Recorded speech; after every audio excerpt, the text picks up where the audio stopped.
Assalamualaikum warahmatullahi wabarakatuh. Saya Nafa Sylvia, NPM 1804041111 akan menjelaskan makalah saya yang berjudul definisi, prinsip, instrumen keuangan, dan akad. Langsung saja ke materi yang pertama, yaitu definisi keuangan Islam.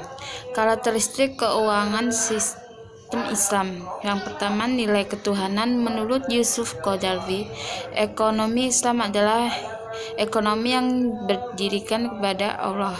Sistem ini bertitik tolak dari Allah, bertujuan akhir kepada Allah, penggunaan sarana dan fasilitas dari Allah ini dilakukan hukum dan syariat Allah Subhanahu wa Ta'ala.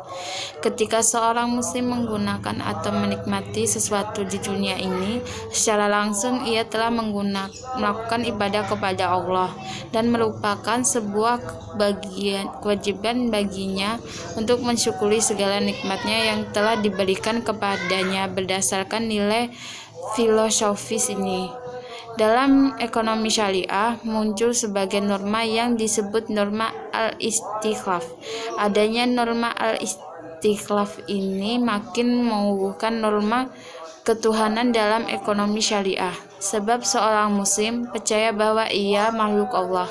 Ia bekerja di bumi Allah dengan kekuatan dari Allah dan melalui sarana dan prasarana dari Allah. Oleh karena itu, untuk apa dan bagaimana dia menggunakan harta tersebut adalah mutlak tergantung kepada kehendak dirinya. Hal ini tidak disetujui oleh Karl Marx. Marx mendapat bahwa hal yang seperti itu adalah sangat berbahaya karena akan membawa kepada kehidupan eksploratif dan penuh konflik. Berbeda dengan dua pandangan tersebut di atas, Islam mengakui kepemilikan individual. Di samping itu, Islam pun mengakui akan adanya kepemilikan oleh masyarakat dan oleh negara. Akan tetapi kepemilikan tersebut tidak bersifat absolut, tetapi bersifat relatif. Artinya bahwa kepemilikan yang ada pada seorang atau masyarakat atau negara tersebut bukanlah sepenuhnya milik dan hasil dari usaha mereka. Akan tetapi semua itu merupakan amanah dan titipan dari Allah Subhanahu wa Ta'ala. Oleh karena itu, seseorang tidak boleh menghambur-hamburkan hartanya atau bahkan menuhankan hartanya. Jika demikian, berarti harta tersebut akan kehilangan fungsi sosial dan nilai manfaatnya. Sehingga dalam ajaran Islam, kepemilikan manusia bukanlah penguasaan mutlak atas sumber-sumber ekonomi, karena pemilik mutlaknya adalah Allah. Manusia hanya diberi amanat dan kemampuan untuk memanfaatkan sumber-sumber yang dimanfaatkan tersebut. Yang ketiga, keseimbangan sistem ekonomi kapasitas lebih mementingkan individu dibanding dengan masyarakat. Pada sistem ini, seorang merasa harga diri dan eksistensinya seorang diberi kesimpanan untuk mengembangkan segala potensi dan dengan kepribadiannya. Namun akhirnya seseorang terkena penyakit egoistis, materialistis, pragmatis, dan rakus untuk memiliki segala sesuatu, dan orientasi kehidupannya merupakan motif. Dalam ajaran Islam, masalah keseimbangan mendapat penekanan dan perhatian secara khusus. Tidak hanya adanya keseimbangan antara kepentingan seseorang dengan kepentingan bersama, antara kepentingan dunia dan akhirat, antara kepentingan jasmani dan rohani, antara idealisme dan realita. Akan tetapi juga keseimbangan antara modal dan aktivitas, antara produksi dan konsumsi, serta adanya sirkulasi kekayaan. Oleh karena itu, Allah mencegah dan melarang terjadinya akumulasi dan konsentrasi kekayaan hanya pada segelintir orang, supaya harta itu jangan hanya beredar di antara orang-orang yang kaya saja di antara kamu. Sebaiknya jika terjadi keseimbangan kepemiliknya yang tajam antara individu berkaitan dengan pemenuhan kebutuhannya, berarti telah terjadi praktek kezaliman. Untuk mengantisipasinya, Islam telah menawarkan solusi mencegah melalui instrumen zakat, infak, dan sedekah yang dapat menyentuh dan sekaligus mengatas kemiskinan. Keseimbangan merupakan nilai dasar dan mempengaruhi ke berbagai aspek tingkah laku seorang muslim. Nilai dasar keseimbangan ini harus dijaga sebaik-baiknya, bukan saja antara kepentingan dunia dengan kepentingan akhirat dalam ekonomi, tetapi juga keseimbangan antara hak dan kewajiban, antara kepentingan individu, masyarakat, dan lain sebagainya. Keempat, nilai dasar persaudaraan dan kebersamaan. Pada paham sosialisme dan komunisme, persaudaraan dan persamaan merupakan nilai yang utama dan pertama. Untuk itu, agar nilai-nilai tersebut tidak rusak dan tidak terganggu dalam kepemilikan individual yang terjadi menyebabkan terjadinya perselisihan dan persengketaan, harus dihapuskan dan digantikan oleh negara. Negara yang mengatur produksi, konsumsi, dan distribusi masyarakat dalam paham kapitalisme. Hal ini ditindaklah selalu menjadi perhatian. Bagi mereka, bersaudara akan dapat terjadi secara otomatis di luar maksud para pelaku ekonomi itu sendiri. Karena paket persaudaraan menurut paham ini adalah kepentingan, kedua paham di atas berbeda dengan ajaran Islam.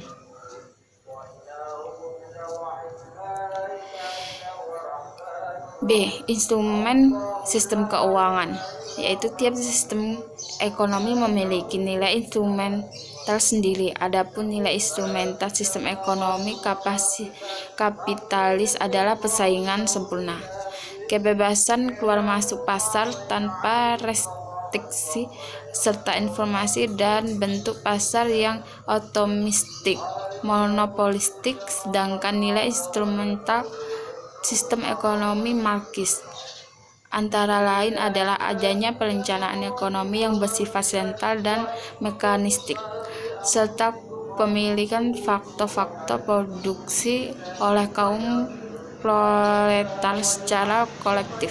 Dalam sistem ekonomi syariah, nilai instrumental yang strategis yang mempengaruhi tingkah laku ekonomi seorang muslim adalah yang pertama, zakat. Zakat adalah salah satu rukun Islam yang merupakan kewajiban agama yang membebankan atas harta kekayaan seorang menurut aturan tertentu dalam sistem ekonomi syariah.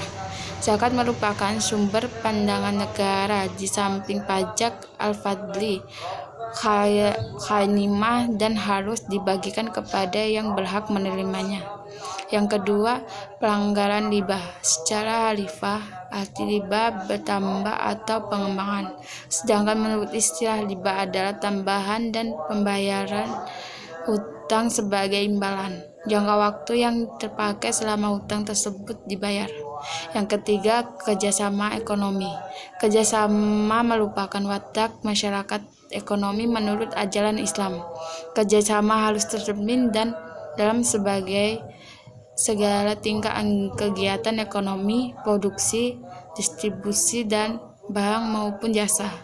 Bentuk-bentuk kerjasama tersebut diantara merupakan muzalaah dan musyarakah dalam bidang pertanian, mudharabah, dan musyarakah dalam perdagangan. Prinsip kerjasama tersebut dijunjung oleh ajaran Islam karena kerjasama tersebut akan dapat menciptakan kerjasama produktif dalam kehidupan masyarakat sehari-hari, meningkatkan kesejahteraan dan mencegah kesengsaraan masyarakat, mencegah penindasan ekonomi dan distribusi kekayaan yang tidak merata. Yang B, melindungi kepentingan kelompok ekonomi lemah. Keempat, jaminan sosial. Di dalam Al-Quran banyak dijumpai ajaran yang menjamin tingkat dan kualitas hidup minimum bagi seluruh masyarakat. Yang kelima, pelanggaran terhadap praktek-praktek usaha yang kotor. Ada beberapa praktek bisnis yang dilarang dalam Islam, seperti pelanggaran terhadap praktek penimbunan, kotaktif atau curang dalam timbangan, tidak jujur, tidak menghargai prestasi, proteksionisme, monopoli, spekulasi, pemaksaan, dan lain-lain. Yang kedua, prinsip keuangan Islam. Prinsip keuangan sistem keuangan syariah, yaitu sistem keuangan syariah bukan hanya mengenai jaringan riba yang juga telah dilarang pada agama samawi seperti di agama Yahudi, agama Kristen. Sistem ini juga mengatur mengenai larangan tindakan penipuan, pelanggaran tindakan spekulasi, larangan suap, larangan transaksi yang melibatkan barang haram, larangan penimbunan barang, dan larangan monopoli. Filosofi sistem keuangan syariah bebas bunga atau larangan riba tidak hanya melihat interaksi antara faktor produksi pelaku ekonomi seperti yang dikenal pada sistem keuangan konvensional, melainkan juga harus menyeimbangkan sebagai unsur etika, moral, sosial, moral, dan dimensi keagamaan untuk meningkatkan kesetaraan keadilan menuju masyarakat yang sejahtera secara menyeluruh. Melalui sistem kerja bagi hasil, maka akan ada pembagian resiko. Resiko ini timbul dalam aktivitas keuangan tidak hanya ditanggung penerima modal dan pengusaha saja, namun juga akan diterima pemberi modal maupun menerima modal harus saling berbagi resiko secara adil dan proporsional sesuai dengan kesepakatan bersama. Berikut ini adalah sistem Islam sebagaimana diatur melalui Al-Quran dan As-Sunnah. Yang pertama, pelanggaran riba didefinisikan sebagai kelebihan atas sesuatu akibat penjualan atau peminjaman. Riba telah dilarang tanpa adanya perbedaan pendapat di antara para ahli fikih. Riba merupakan pelanggaran atas sistem keadilan sosial, persamaan dan hak atas barang.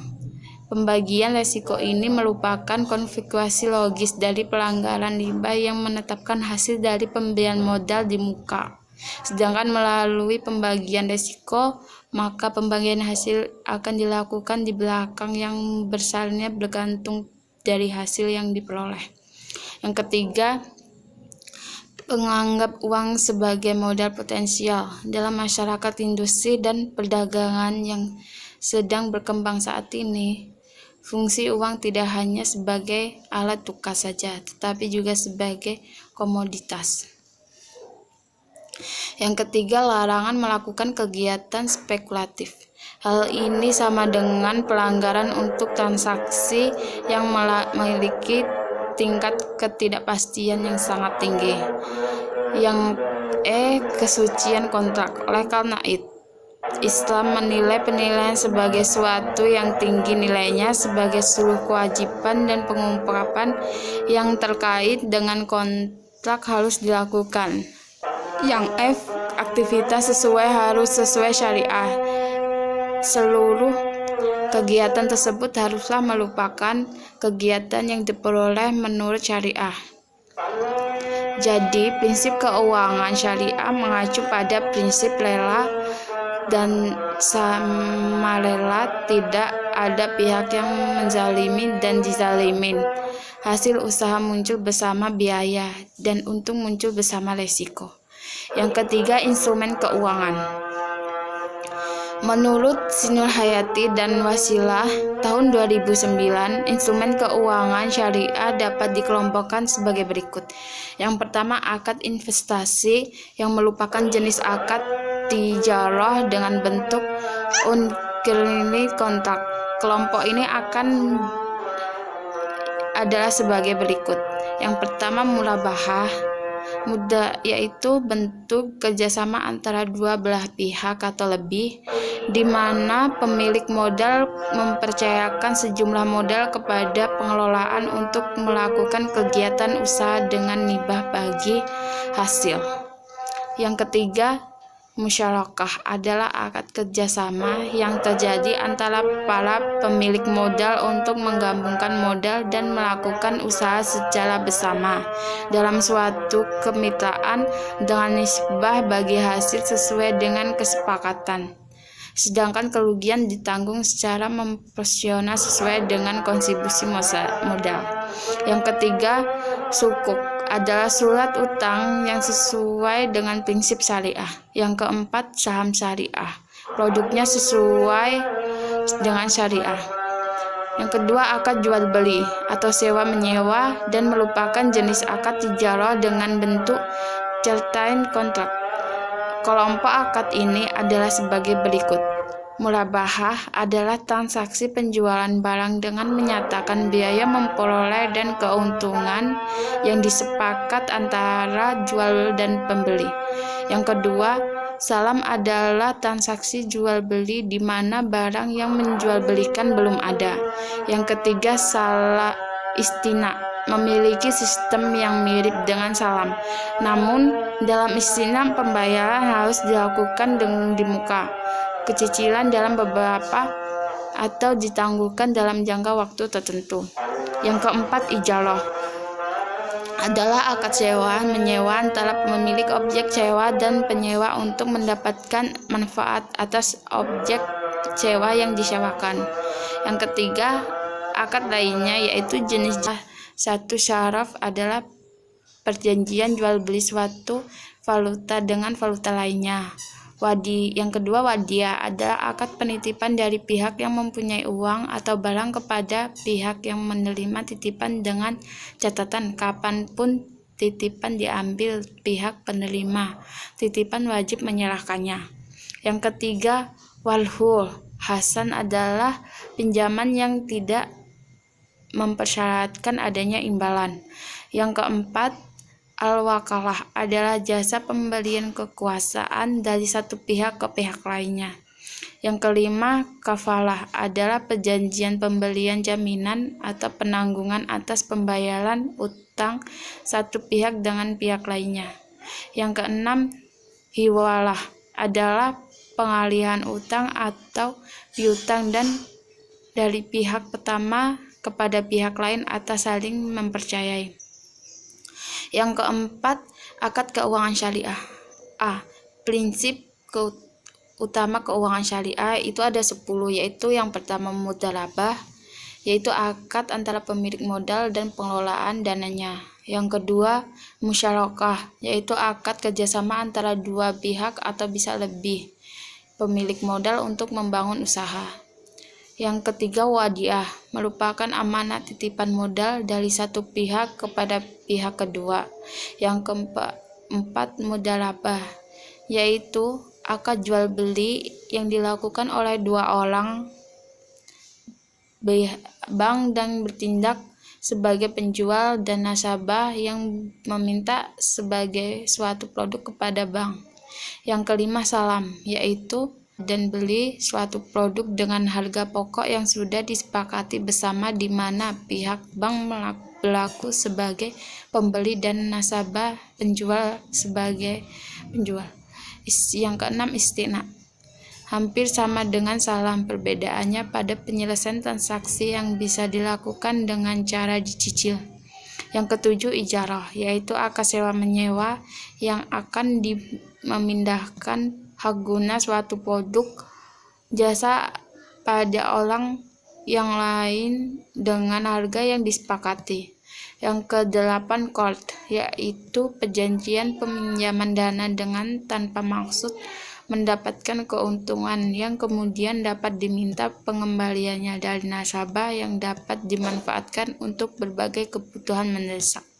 Yang kesembilan, hiwalah, yaitu pengembalian utang kepada pihak lain yang mau bersepakat untuk menanggungnya.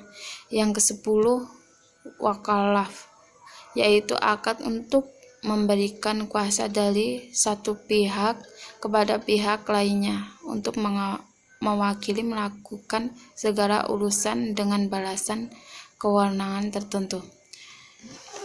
Sekian presentasi dari saya. kelompok 9 saya ucapkan wassalamualaikum warahmatullahi wabarakatuh.